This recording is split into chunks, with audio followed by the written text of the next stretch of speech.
Rede SPON. Rede SPON significa Passive Optical Network. Uma rede ótica passiva é uma rede na qual não existem elementos ativos ao longo da rede de transmissão. Ou seja, é uma rede composta apenas por componentes passivos para guiar o sinal de luz entre a Central Office e as dependências dos usuários. Os elementos chamados de ativos, eles são posicionados estrategicamente nas extremidades da rede. Eles precisam ser alimentados eletricamente para desempenhar as suas funções. Já os elementos passivos, que são posicionados ao longo da rede de transmissão, eles não precisam ser alimentados eletricamente para desempenhar as suas funções específicas ao longo da rede. Então essa é uma característica muito importante das redes PON. Trata-se também de uma definição geral de uma arquitetura na qual uma única fibra é compartilhada por diversos usuários. E esse compartilhamento é feito através de um dispositivo chamado divisor passivo de potência ótica, né? É um dispositivo chamado splitter ótico, na qual é feita a divisão da potência em diversas formas. Nós temos splitters chamados de balanceados e desbalanceados e splitters com diversas características, ou seja, que desempenham diversas divisões na rede. Esse estudo nós vamos ver um pouco mais na frente, com um pouco mais de detalhes. Conforme vocês podem observar na figura, uma arquitetura de rede PON desenvolvida no mundo inteiro na arquitetura ponto-multiponto, utilizando-se uma topologia em árvore, ou seja, realiza-se o processo de cascateamento, como vocês podem ver na figura esquematizada abaixo. Nós temos um dispositivo ativo chamado OLT, Optical Line Terminal. Nós temos os pontos em vermelho que realizam o processo de divisão da potência. E nós temos os pontos ativos nas extremidades da rede, que são as dependências dos usuários, e os dispositivos podem ser uma ONU ou uma ONT. Esses dois dispositivos diferenciam-se basicamente de acordo com o tipo de aplicação, características, né, e demanda do projeto da rede e a proximidade com que eles ficam em determinados usuários. Esse esquema abaixo representa uma arquitetura básica, ponto-multiponto, com uma topologia em árvore. Em se tratando de uma rede passiva, a estrutura da rede implantada pode ser acomodada a uma grande variedade de tecnologias. O que isso significa? Que, como os dispositivos ativos são posicionados nas extremidades da rede, nós podemos atualizar, modificar e alterar a tecnologia da rede conforme a demanda, características e plano de negócio do provedor, da operadora. Então, trocando-se apenas os dispositivos das extremidades, podemos fazer um upgrade da tecnologia. A arquitetura e característica da rede PON. Na figura ampliada abaixo, nós temos uma arquitetura básica da rede PON, que estudamos de slide anterior, e vamos estudar mais detalhadamente nos próximos slides. Nós temos a arquitetura básica com seus elementos ativos e passivos. As características básicas da rede PON podem ser definidas em 4 elementos básicos. O primeiro é relacionado ao sistema de transmissão da rede, o segundo é relacionado aos componentes da rede, o terceiro é relacionado à estrutura da rede e o quarto é relacionado ao alcance, à distância da rede e à largura de banda. Iniciando pelo estudo do sistema de transmissão. A rede PON ela permite a implementação de um sistema de transmissão bidirecional utilizando uma única fibra do tipo monomodo. O que significa? Que em uma única fibra trafega-se dados bidirecionais, ou seja, da operadora ou provedor para os clientes, usuários, ou dos usuários para a operadora ou provedor. Esse processo ele é implementado utilizando uma técnica de multiplexação chamada WDM Coupler. O processo de multiplexação do comprimento de onda permite com que se implemente um sistema de transmissão bidirecional. Lembrando que na rede PON nós temos a padronização do uso de 3 comprimentos de onda. Eles estão relacionados à transmissão no sentido downstream e no sentido upstream, ou seja, dos usuários para a operadora. No sentido downstream, nós utilizamos dois comprimentos de onda.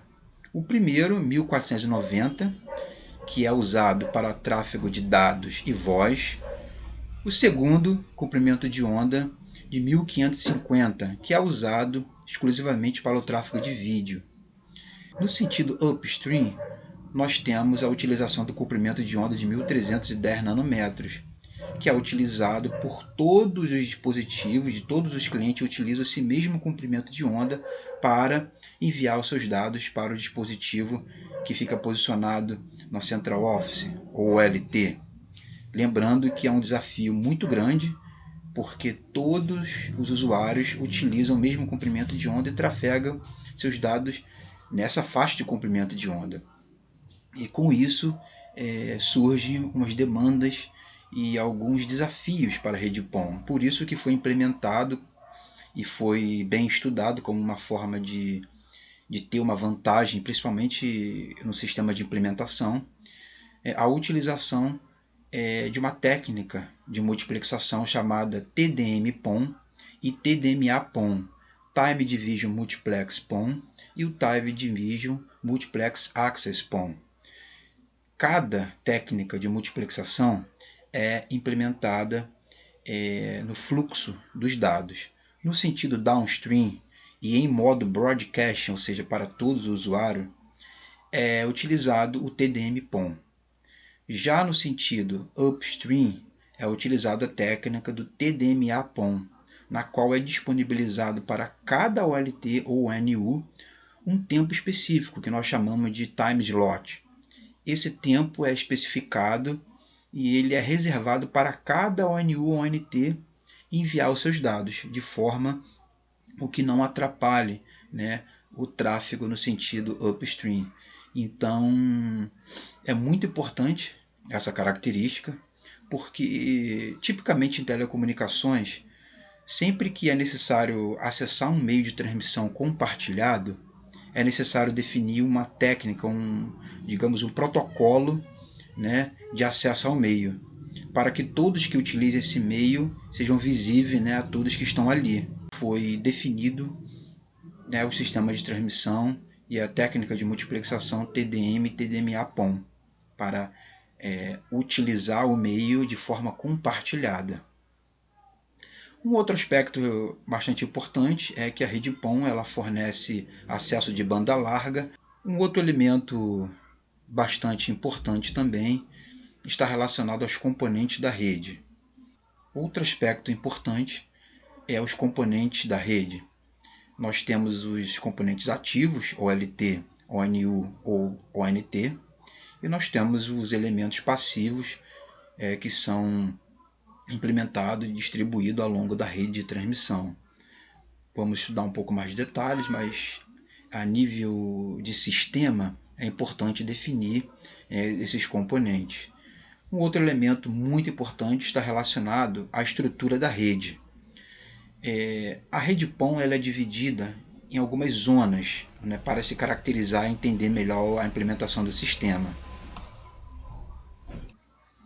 O outro elemento importante está relacionado à estrutura da rede. A rede PON ela define 3 zonas específicas do sistema de transmissão como um todo. Nós temos uma zona chamada zona feeder, ou zona alimentadora. Nós temos uma zona chamada de ODN, Optical Distribution Network, uma rede de distribuição ótica. E nós temos uma rede drop, que seria a última perna da rede de acesso. Essas 3 zonas elas estão associadas à implementação do projeto, né, à definição da arquitetura de rede, da característica da rede, da topologia da rede.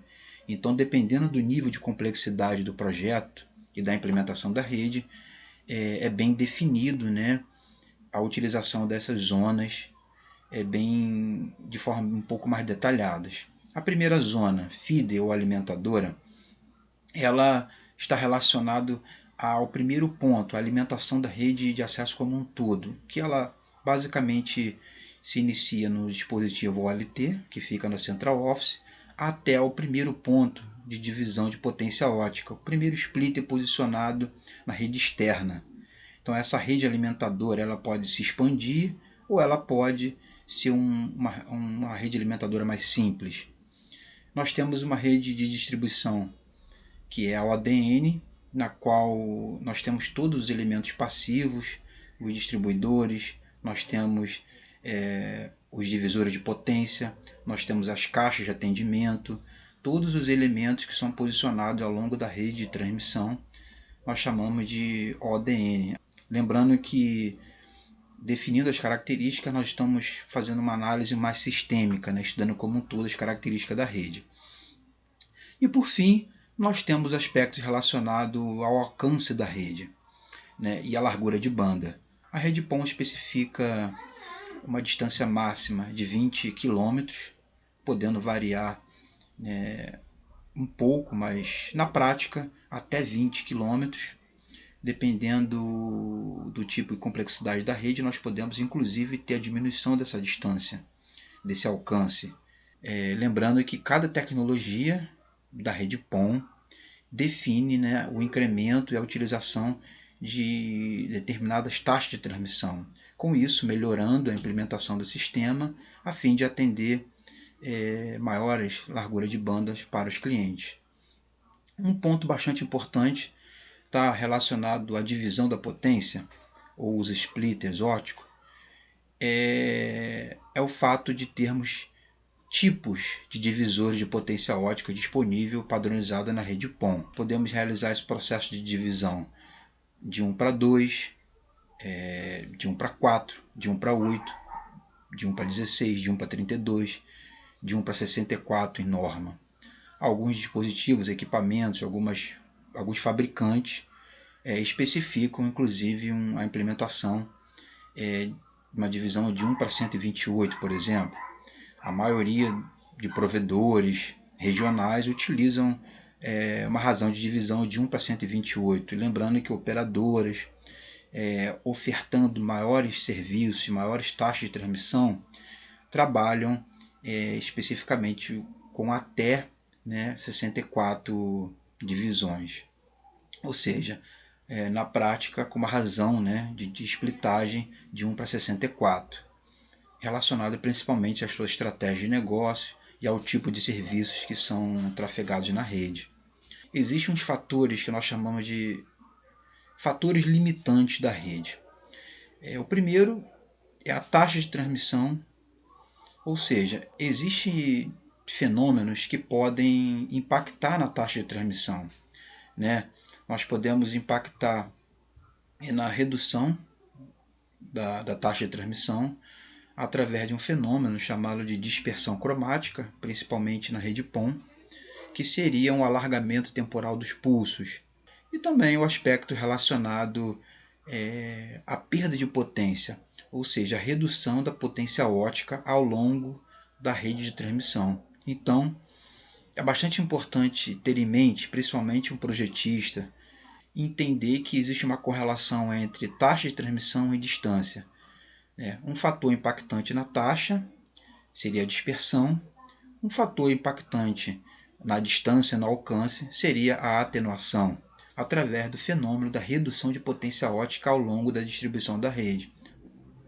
FTTX e rede PON. É importante observar que uma rede FTTX não significa necessariamente uma rede PON, tá? Uma rede FTTX ela pode ser dividida de duas formas.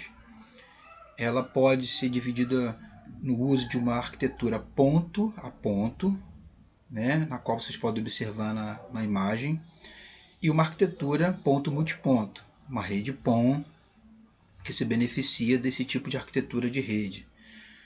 Uma rede FTTX ponto a ponto, por exemplo, ela utiliza dispositivos como, por exemplo, um switch óptico, um conversor de mídia, que são, na verdade, uma infraestrutura, uma rede dedicada, uma rede que se utiliza de equipamentos ativos dedicados ao cliente. Uma grande desvantagem em relação a uma arquitetura ponto multiponto, que é a possibilidade de você compartilhar o meio de transmissão. Então, uma grande vantagem da rede PON é a aplicação de uma arquitetura ponto-multiponto, né, possibilitando assim o compartilhamento do meio. E existem diversas tecnologias ao longo do tempo que foram especificadas, caracterizadas, né, ofertando assim melhores serviços, melhores sistemas de gerenciamento e maiores taxas de transmissão ao usuário, permitindo cada vez mais o uso de maiores larguras de banda.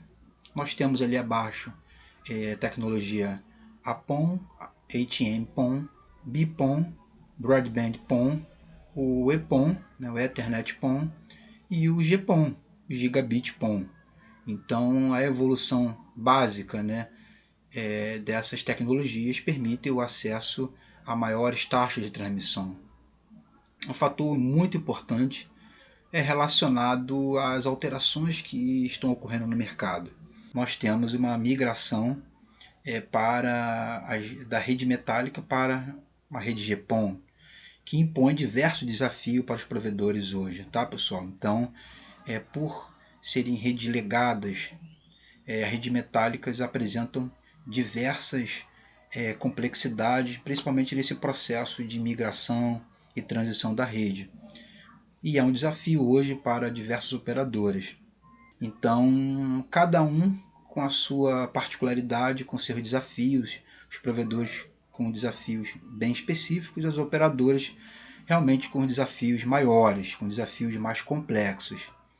É importante observar que quando abordamos o conceito de rede FTTX, nós estamos falando de uma rede Fiber to Everything, ou seja, fibra para qualquer ponto da rede. Uma rede FTTX ela pode ser entendida, né, como um conjunto de cenários possíveis de aplicação da rede. Normalmente nós abordamos o FTTC, Fiber to the Curb, FTTB, Fiber to the Building, FTTH, que é o mais conhecido, né, e o mais aplicado, né, principalmente nas implementações de hoje, Fiber to the Home.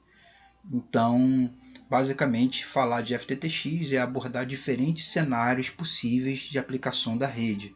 Padronização das redes PON.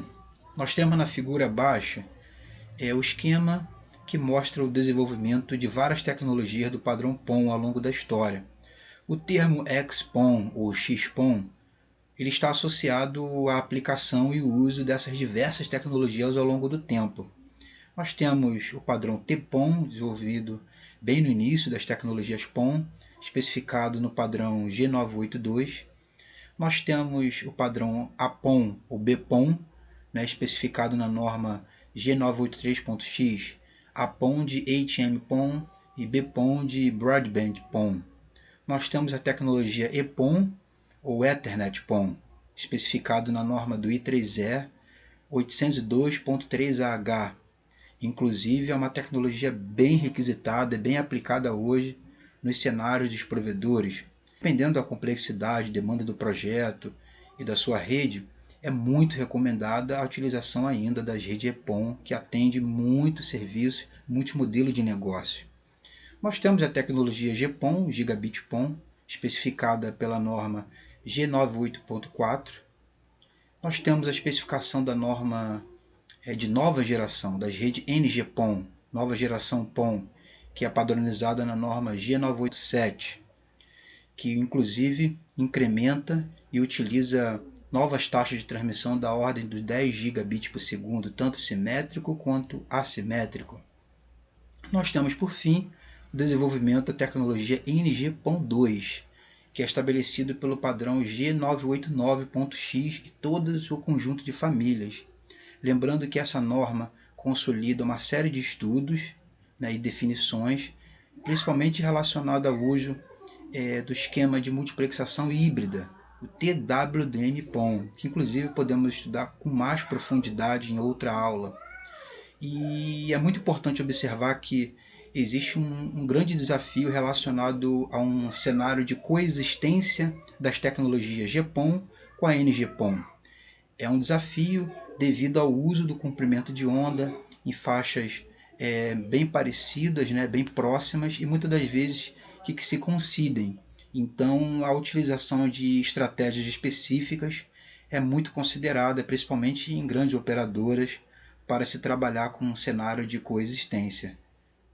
Oportunidades de mercado está relacionado a diversos ambientes que são estudados e categorizados para que determinadas estratégias de negócios sejam aplicadas. O padrão ele estabelece 3 ambientes básicos.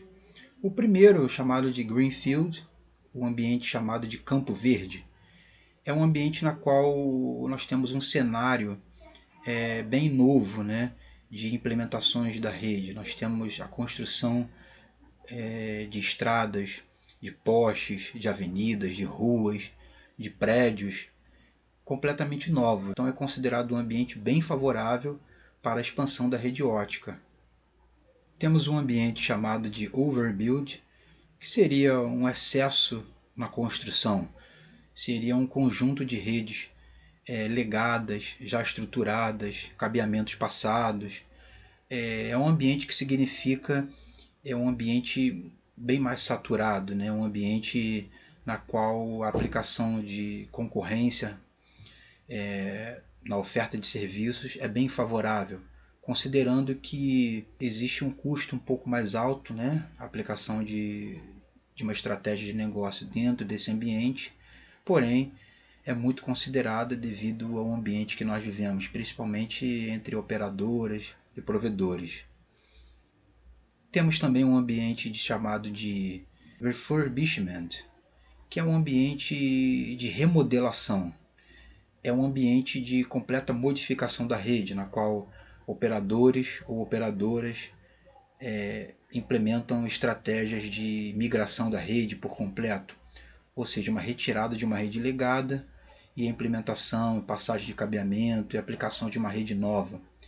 Existe uma série de oportunidades que estão inerentes, né, a esse tipo de ambiente e deve ser considerada, principalmente no ambiente rural, no ambiente urbano, né, cada uma com a sua característica específica. No ambiente urbano, por exemplo, nós temos diversos desafios relacionados principalmente à parte de aplicação, de construção de rede, né, de mão de obra, devido a um ambiente um pouco mais saturado, principalmente em prédios, né? A geração de estratégias de migração de rede, utilizando dutos, é um pouco mais custosa para operadoras e para provedores. Então, pessoal, esse é o fim da primeira parte da nossa aula 1. Nós vamos continuar nos aprofundando sobre a especificação da norma G984.1 e .2, tá ok? Vamos lá, nos vemos na próxima.